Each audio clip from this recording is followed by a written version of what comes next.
sir. Welcome in my channel English for us. In this video, we are going to see how to change the passive voice sentences into active voice. Look here, passive voice sentences into active voice. आता ही जी series आहे आपल्या व्हिडिओची active voice passive व्हॉइसची 6 video झालेले आहेत याआधी, आहे की नाही.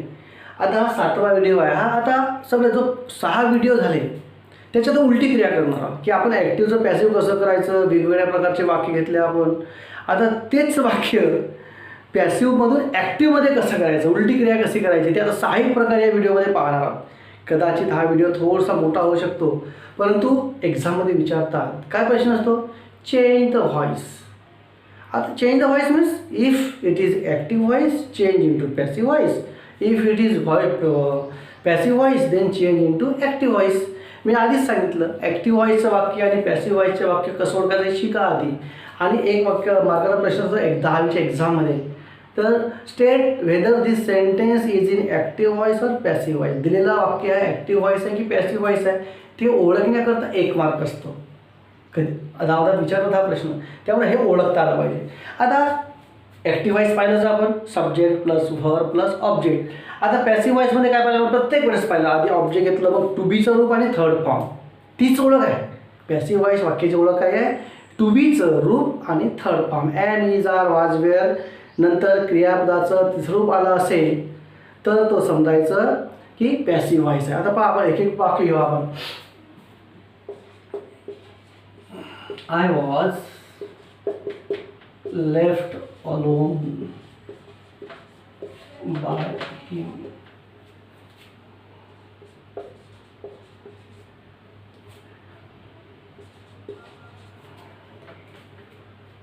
They are called for swimming. Okay.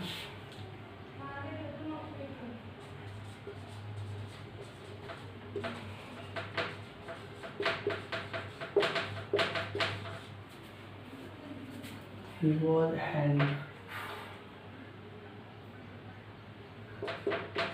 झालं बस, खूप लांब वाक्य, जेवढे लांब वाक्य लांब होईल तेव्हा कन्फ्युजन वाढतो. आता या प्रत्येक वाक्यात सगळे पॅसिव्ह व्हॉइसचे वाक्य. आता कसं जर वर्गात असलं तर प्रश्न आहे की हा पॅसिव्ह व्हॉइस आहे कसं ओळखाल तुम्ही, तर पाहिलं was and third form of the verb. इथे बघा कसं ओळखायचं, are and third form of the verb. इथं बघा was third form of the verb. तर याची ओळख ठरलेली आहे पॅसिव्ह व्हॉइसची. टू बीच्या रूपानंतर क्रियापदाचं तिसरं रूप असेल तर तो पॅसिव्ह व्हॉइसच असतो, दुसरा काहीच नसतो.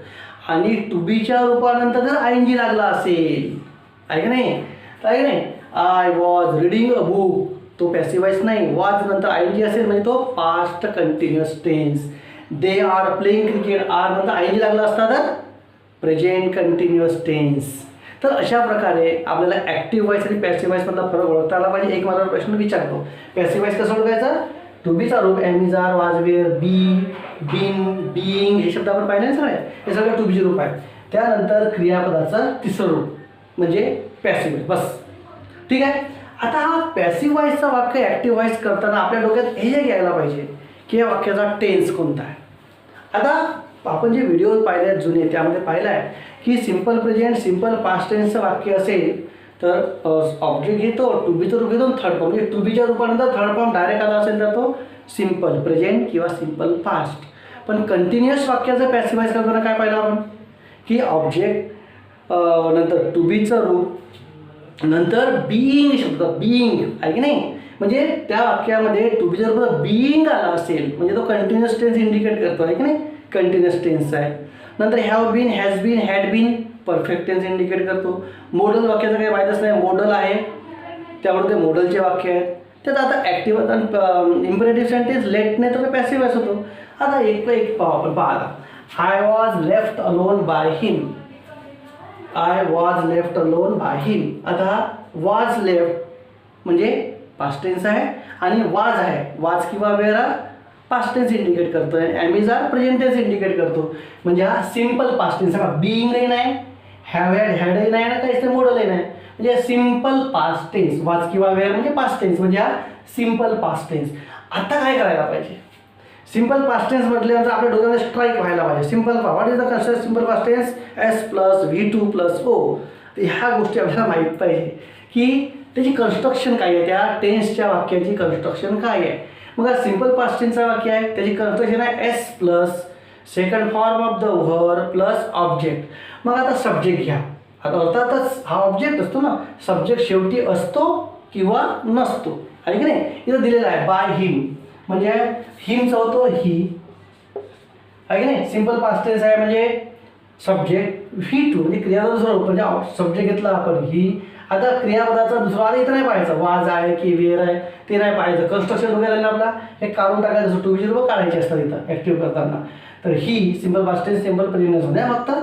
तर ही, मग second form the verb left, he left. आता ऑब्जेक्ट पा, सब्जेक्ट घेतलं, मग V2 म्हणजे मग ऑब्जेक्ट, ऑब्जेक्ट हा असतो मी, जे उरलं ते जोडून द्या. हा झालं वाक्य, ही लेफ्ट मी अलोन. आता इथे बघ, they are card, are card being वगैरे नाही म्हणजे कंटिन्युअस टेन्स नाही. साधं साधं आर कार्ड म्हणजे सिंपलचं वाक्य आहे, आणि are am is a present tense म्हणजे सिंपल प्रेझेंट टेन्स. बस. आता सिंपल प्रेझेंट टेन्सची construction S plus V1 plus O, हे लक्षात यायला पाहिजे. मग घ्या एस पा, एस कुठे असेल? शेवटी. आहे का बाय नंतर? बाय नंतरचा सब्जेक्ट दिलेला नाही, म्हणजे आपल्याला वापरायचं आहे. कोणताही घ्या तुम्ही. आता दे आर कार्ड, त्यांना बोलवल्या जाते. कोण बोलवते? मी बोलवू शकतो, दिलेलं नाही. सब्जेक्ट तुम्ही घ्या, ही घ्या, शी घ्या, आय घ्या, राम घ्या, श्याम घ्या, कोणताही सब्जेक्ट घेऊन दिलेलं नसल्यामुळं. मग आता काय घेऊ आपण? राम घेऊ आपण, राम. ठीक आहे. मग काय बोललं? सब्जेक्ट घ्या, V1 घ्या. V1 कालचं पहिलं रूप काल्स, कारण काल्स का लागलो? एस का लागला? सिंग्युलर आहे ना, थर्ड पर्सन सिंग्युलर, त्यामुळे एस लागेल इथं. काल्स, राम काल्स, आणि ऑब्जेक्ट इथं असतो दे, आणि उरला भाग फॉर स्विमिंग. आधी इथे पहा, ही वॉज हँडकप, वॉज हँडकप, बस एवढंच. वॉज हँडकप थर्ड फॉर्म आहे, पॅसिव्ह व्हॉइस आहे, बिंग नाही काही नाही, म्हणजे सिंपल पास्ट टेन्स आहे. मग सिंपल पास्ट टेन्सची रचना एस प्लस V2. इथं बाय नंतर सब्जेक्ट दिलेला नाही, मग त्याला हातकड्या घातल्या. कोणी घातल्या? त्याने घातल्या, तिने घातल्या, त्यांनी घातल्या, पोलिसने घातल्या, काही लिहू शकता तुम्ही. मग मी काय लिहितो? वी किंवा वी घेऊ, काही सब्जेक्ट काय घेतलं आपल्याला. ठीक आहे, वी घेऊ. ठीक आहे, सब्जेक्ट घेतलं. Second form of the verb handcuff तोच आहे, वी हँडकफ, आणि ऑब्जेक्ट आहे हीच ही. हा हे सिंपल प्रेझेंट किंवा सिंपल पास्ट टेन्सचे वाक्य आहे. हे सोपं आहे तुम्हाला समजायला. आता मी कंटिन्युअस टेन्सचे 2-3 वाक्य देतो, म्हणजे ते तुमच्या लक्षात की कंटिन्युअस टेन्स कसं ओळखायचं, पॅसिव्ह व्हॉइसचा कंटिन्युअस टेन्स कसं ओळखायचं.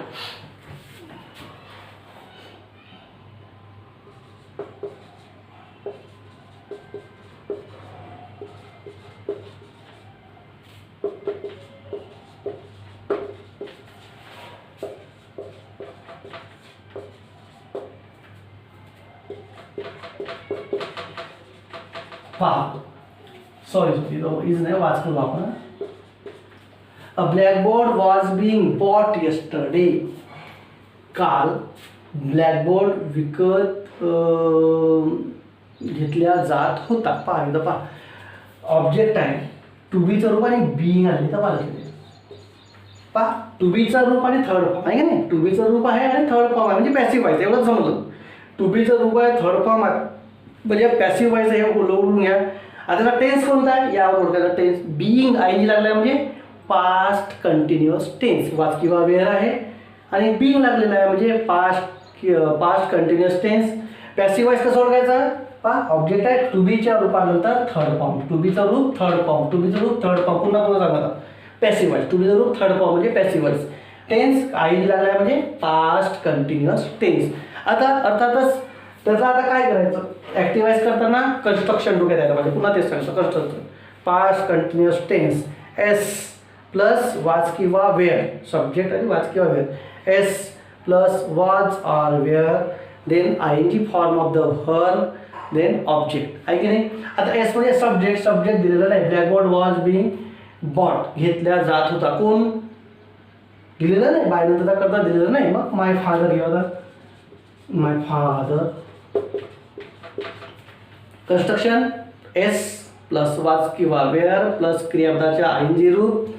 तर घ्या माय फादर एकवचनी आहे म्हणून वाज आणि क्रियापदाच्या पहिल्या रूपाला आयएनजी. बॉट पहिल्या रूपात बाय म्हणजे विकत घेणे, BUYING. आहे माय फादर वॉज बाईंग. ऑब्जेक्ट आहे अ ब्लॅकबोर्ड. yesterday. आहे की नाही. तर ह्या कन्स्ट्रक्शन्स ज्या आहेत ह्या तुमच्या लक्षात जर असल्या तर हे सोपं जाईल. पुन्हा एकदम लागेल कंटिन्युअस टेन्सची.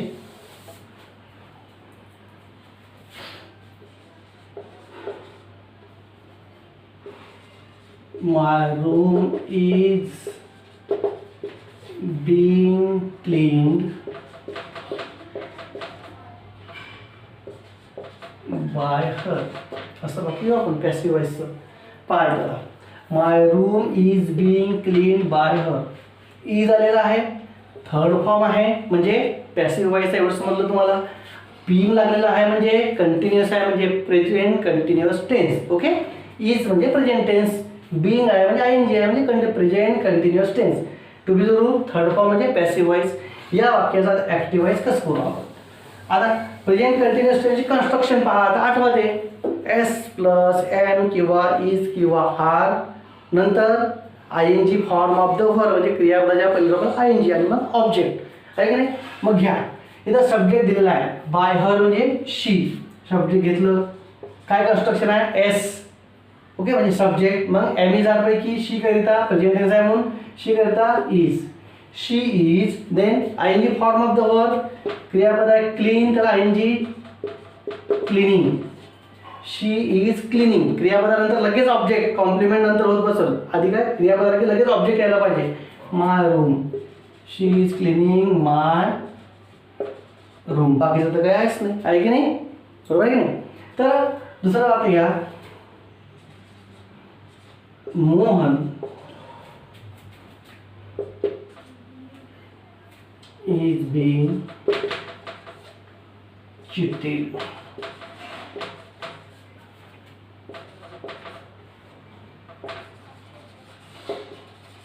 रजत.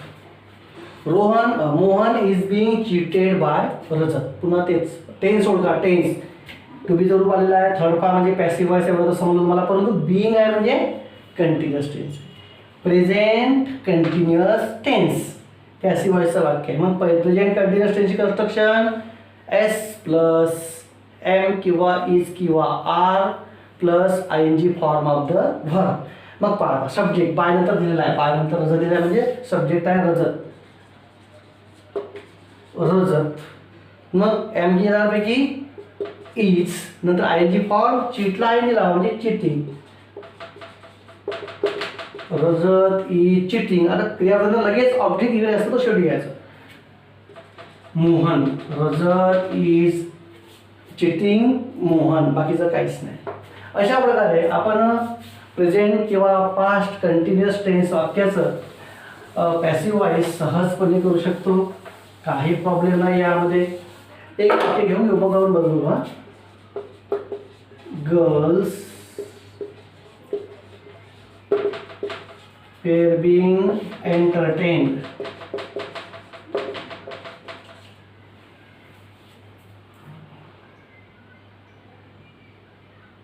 ओके एवढंच घेऊ. गर्ल्स वेअर बिंग एंटरटेन पा टू बी रूप आहे, थर्ड फॉर्म आहे म्हणजे पॅसिव्ह व्हॉइस आहे. एवढं समजलं. बिंग आहे म्हणजे कंटिन्युअस टेन्स आहे, वेअर आहे म्हणजे आणि आयएनजी आहे म्हणजे पास्ट कंटिन्युअस टेन्स. ओळखा आता पास्ट कंटिन्युअस टेन्सचं कन्स्ट्रक्शन एस प्लस वाज किंवा were plus ING form of the verb. इथं बाय नंतरचा सब्जेक्ट दिलेला नाही. मग गर्ल्सला एंटरटेन केल्या जात होतं. कोण करत होते? कोणी? आपण घेऊ शकतो. मग वी घ्या आपण. वी. मग काय सब्जेक्ट घ्या टू बी रूप वेअर आहे की नाही पहिला ना past continuous tense S plus was किंवा वेअर प्लस आयएनजी. एस घेतला, वेअर घेतला आणि entertaining. We were entertaining. Object घ्या गर्ल्स. तर हे झालं प्रेझेंट कंटिन्युअस टेन्स किंवा past continuous tense passive voice असेल तर ॲक्टिव्ह वॉइस कसं करायचं. आता परफेक्ट टेन्स आहे की नाही, पहा शी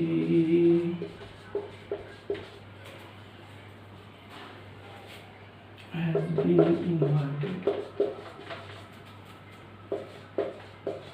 for dinner by me. असं वाक्य वापरू.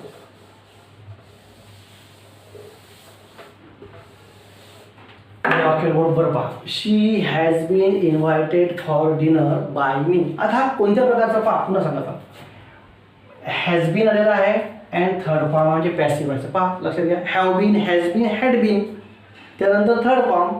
हॅव बीन नंतर थर्ड फॉर्म, हॅज बीन नंतर थर्ड फॉर्म, हॅड बीन नंतर थर्ड फॉर्म म्हणजे पॅसिव्ह आहे. बस had been, has been, have been म्हणजे थर्ड फॉर्म म्हणजे ओके तो passive voice. Have been, has been third form म्हणजे पॅसिव्ह व्हायचं. याचं ॲक्टिव्ह व्हायस करायचं म्हणजे काय, तर आधी टेन्स सोड का. हॅज किंवा हॅव, हॅव हॅज हॅड आला म्हणजे परफेक्ट टेन्स असतो. हॅव हॅज असेल थर्ड फॉर्म असेल तर प्रेझेंट परफेक्ट टेन्स, हॅड असेल थर्ड फॉर्म असेल तर पास्ट परफेक्ट टेन्स. मग हॅड झालेला आहे प्रेझेंट परफेक्ट टेन्स. आता प्रेझेंट परफेक्ट टेन्सची रचना ओळखा.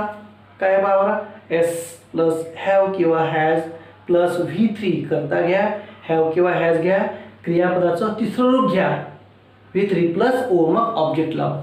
मग आता ती कन्स्ट्रक्शन आपल्या डोक्यात आहे ना, आणि घ्या. आता काय पाहिजे, आता सब्जेक्ट पाहिजे. सब्जेक्ट आहे बाय मी म्हणजे आय. Okay I. पहा सब्जेक्ट घ्या, हॅव किंवा हॅज घ्या. आय करता हॅव लागतो, हॅज नाही लागत. आय हॅव नंतर काय म्हणतो third form. I have third form already असतोच, काही प्रॉब्लेमच नाही. आय हॅव इन्व्हायटेड क्रियापदानंतर लगेच आपण काय घेतो, कर्म घेतो, ऑब्जेक्ट घेतो. I have invited her. आता काय कॉम्प्लिमेंट आहे जोडून द्या, for dinner. Okay. Boys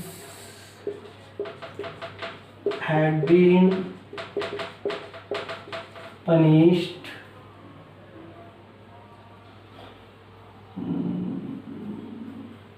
in the class. नाही पहा, boys had been punish in the class. Had been punished म्हणजे पॅसिव्ह व्हॉइस, हॅड आला आहे म्हणजे पास्ट परफेक्ट टेन्स, आणि past perfect construction S plus had plus V3 plus O. बस सोपा आहे. S plus had plus V3. आता boys had been punished in the class, त्यांना शिक्षा करण्यात आलेली होती. कोणी केली, टीचरने केली, मॅडमने केली, सरांनी केली, मी केली, त्यांनी केली, यू, काही काही करू शकतो आपण. यू घेऊ, कोणताही सब्जेक्ट घेऊ शकतो आपण, यू घेऊ. ओके. सब्जेक्ट घेतल्यानंतर हॅड घ्या, हॅड पान construction S plus had plus V3 past perfect tense S plus had plus V3 plus O. S घेतलं, हॅड घेतलं, V3 जो आहे तोच पनिश, आणि ऑब्जेक्ट. बस क्रियापदानंतर लगेच object boys. He have punished boys बोललेलं बघा इन द क्लास. एवढं इझी आहे हे, तर समजायला खूप काही कठीण आहे. थोडंसं लक्ष दिलं की होते. ठीक आहे.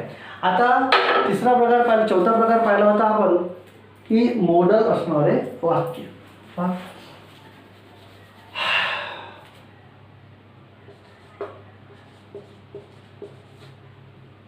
A song will be sung sweetly. A song will be sung sweetly. अतिशय इझी आहे. या बरोबर पाहा तुम्ही. आता अ सॉन्ग विल बी संग, आता ॲक्टिव्ह आहे की पॅसिव्ह आहे त्याकडे लक्ष द्या. पहा विल बी थर्ड फॉर्म आहे का नाही, विल बी बी टू जर बोला ना, be will be third form, shall be, can be third form, should be नंतर थर्ड फॉर्म, वुड बी नंतर थर्ड फॉर्म, कुड बी नंतर थर्ड फॉर्म, मे बी नंतर थर्ड फॉर्म, मस्ट बी नंतर third form. बी आणि third form म्हणजे passive आहे. समजा to बीच्या रूपानंतर थर्ड, टू बीचा रूप बी हा ओरिजिनल फॉर्म आहे. बी नंतर थर्ड फॉर्म म्हणजे पॅसिव्ह व्हॉइस. एवढं समजलं. आता त्याचं ॲक्टिव्ह व्हॉइस. आता मॉडल असणारा वाक्य काय, तेच वाक्य सरळ करता घ्या. जो मॉडल आहे वाक्यामधला तोच घ्या, आणि मॉडल नंतर मी काय सांगितलं, मॉडल नंतर original form of the verb. त्याच्यामध्ये बिलकुल चेंज नाही करायचं. सब्जेक्ट घ्या, मॉडल जो असेल तो घ्या, विल असेल तर विल घ्या, शॅल असेल तर शॅल घ्या, कॅन असेल तर कॅन घ्या. नंतर ओरिजिनल फॉर्म पहिलं रूप घ्यायचं आहे क्रियापदाचा, नंतर लगेच ऑब्जेक्ट. आता इथं मग बाय नंतर करता दिलेला नाही. अ सॉन्ग विल बी सङ स्वीटली, की गोड गीत गायल्या जाणार आहे. आता कोण गाणार आहे? एखादं नाव घ्या. आपण नाव घेऊ इथं सुहानी. सुहानी सब्जेक्ट घेतलं. नंतर जो मॉडल आहे तो विल आणि ओरिजिनल फॉर्म सणचा पहिला फॉर्म आहे सिंग. Suhani will sing. क्रियापदानंतर पहिले ऑब्जेक्ट घ्यायचा. मग कॉम्प्लिमेंटवर पाहत बसू. क्रियापदानंतर ऑब्जेक्ट अ सॉन्ग. आता जो कॉम्प्लिमेंट आहे थोडा sweetly. Suhani will sing a song sweetly. Okay. दूसरा वाक्य it must be kept secret. It must be kept secret, की हे सिक्रेट ठेवल्या गेलंच पाहिजे. आता कोण ठेवल ते तुम्ही ठरवा. मस्ट नंतर बी आणि थर्ड फॉर्म म्हणजे पॅसिव्ह व्हॉइस आहे. मस्ट हा मॉडल आहे. मॉडलची कन्स्ट्रक्शन पुन्हा पुन्हा सांगत आहोत. सब्जेक्ट घ्यायचं, नंतर मॉडल घ्यायचा जो आहे तो subject, modal, original form of the verb, then object. मग इथं सब्जेक्ट बाय नंतरचा दिलेला नाही. मग आपण घेऊ. आता सिक्रेट कोण ठेवलं? वी घेऊ आपण. वी. ओके. वी नंतर सब्जेक्ट नंतर मॉडल मस्ट. वी मस्ट नंतर subject modal original form of verb. केपचा ओरिजिनल फॉर्म आहे keep. Okay. We must keep object आहे ना. सब्जेक्ट नंतर मॉडल नंतर ओरिजिनल फॉर्म आणि क्रियापदानंतर लगेच ऑब्जेक्ट आधी आणि मग बाकीच्या गोष्टी. ओके. तर we must keep it secret. We must keep it secret. अशा प्रकारे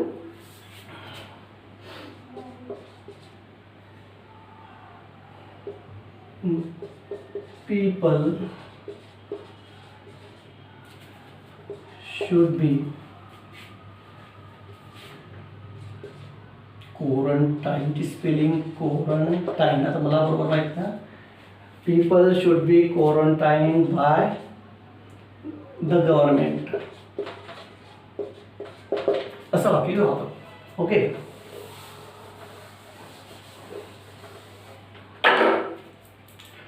okay. People should be quarantine by the government. Should आलेला आहे. बी आहे. थर्ड फॉर्म आहे म्हणजे पॅसिव्ह व्हॉइस आहे. मॉडलवाला वाक्य आहे. काही प्रॉब्लेम नाही यामध्ये. मग मॉडलचं वाक्य सब्जेक्ट घ्या, जो मॉडल आहे तो घ्या, original form of the verb घ्या, नंतर ऑब्जेक्ट. मग सब्जेक्ट आहे the government. The government. Okay. जो मॉडल आहे तो should. Original form quarantine. Sorry इथं स्पेलिंग चुकले झालं. मला बरोबर स्पेलिंग माहीत नाही. The government should quarantine people. अशा प्रकारे जे मॉडल्सचे वाक्य आहे त्याचं आपल्याला पॅसिव्ह वाक्याचा ॲक्टिव्ह व्हॉइस आपण करू शकतो. असे वाक्य तुम्ही पुन्हा सोडवून पहा. पुन्हा सोडवून पहा ते वाक्य, म्हणजे ते तुम्हाला समजायला सोपं जाईल. आता एक प्रकार पाहिला होता आपण शेवटचा, की इम्परेटिव्ह पॅसिव्ह व्हॉइस आहे. इम्परेटिव्ह पॅसिव्ह व्हॉइस त्याचं ॲक्टिव्ह कसं करायचं पहा. इम्परेटिव्हचं पॅसिव्ह व्हॉइस करायचं लेट नंतर ऑब्जेक्ट नंतर बी नंतर थर्ड फॉर्म. आता ओळखता आलं पाहिजे. लेटने सुरू आहे की नाही. लेट नंतर ऑब्जेक्ट येत आहे, नंतर बी येत आहे, थर्ड फॉर्म येत आहे, म्हणजे पॅसिव्ह व्हॉइस. पहा आता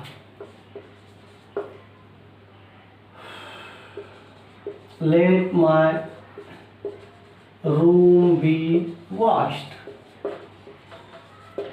माझी रूम धुतल्या गेली पाहिजे आहे की नाही, असा आदेश आहे तो. इम्परेटिव्ह सेंटेन्स आहे, आज्ञार्थी वाक्य आहे. आता पॅसिव्ह व्हॉइस कसं करतात? बी आलेला आहे, थर्ड फॉर्म आलेला आहे. बी आला आहे, थर्ड फॉर्म म्हणजे पॅसिव्ह व्हॉइस आहे. काही वाद नाही यामध्ये. लेटने सुरू झाला म्हणजे इम्परेटिव्ह आहे. आता हे गोष्ट लक्षात घ्या. इम्परेटिव्ह वाक्य. इम्परेटिव्ह वाक्याची कन्स्ट्रक्शन कशी असते? V plus O. जवळच आहे. व्ही प्लस ओ आधी क्रियापद original form. Original form of the verb plus O क्रियापदाचं पहिलं रूप आणि ऑब्जेक्ट. बाकी सगळं सोडून द्यायचं. पहा आता पॅसिव्ह व्हॉइस ओळखला आपण. लेटने सुरू आहे म्हणजे इम्परेटिव्ह सेंटेन्स आहे ते ओळखलं. आता काय करायचं आपल्याला? रचना करायची आहे. V plus O original form of the verb. Okay. तर क्रियापद आहे वॉश्ड. Original form wash. बाकी काही लिहायचं. आणि ओ. ओ म्हणजे ऑब्जेक्ट कुठं असतो? लेट नंतर ऑब्जेक्ट असतो. माय वॉश माय रूम. ओके आहे, इजी आहे की नाही. दुसरा, late PC be switched on. माझा PC सुरू केला गेला पाहिजे आदेश आहे की नाही. बी थर्ड फॉर्म आहे की नाही. स्विच ऑन म्हणजे चालू करणे, स्विच ऑन म्हणजे बंद करणे. बी टू बीचं रूप आणि थर्ड म्हणजे पॅसिव्ह वॉइस लेटने सुरू झाला म्हणजे इम्परेटिव्ह सेंटेन्स. इम्परेटिव्ह सेंटेन्सची रचना व्ही प्लस ओ. व्ही कोणता आहे, स्विच. ओरिजिनल फॉर्म घ्या, switch on, switch on a PC. अतिशय सोपा आहे, अतिशय सोपा आहे, यामध्ये काही प्रॉब्लेम नाही. तर मला वाटते तुम्हाला समजलं असेल. If you don't understand then watch this video again and again. You will understand it, I know. Okay, so friends, watch my videos again and again. Subscribe it, share it to your friends, tell them to subscribe, and keep watching. Bye.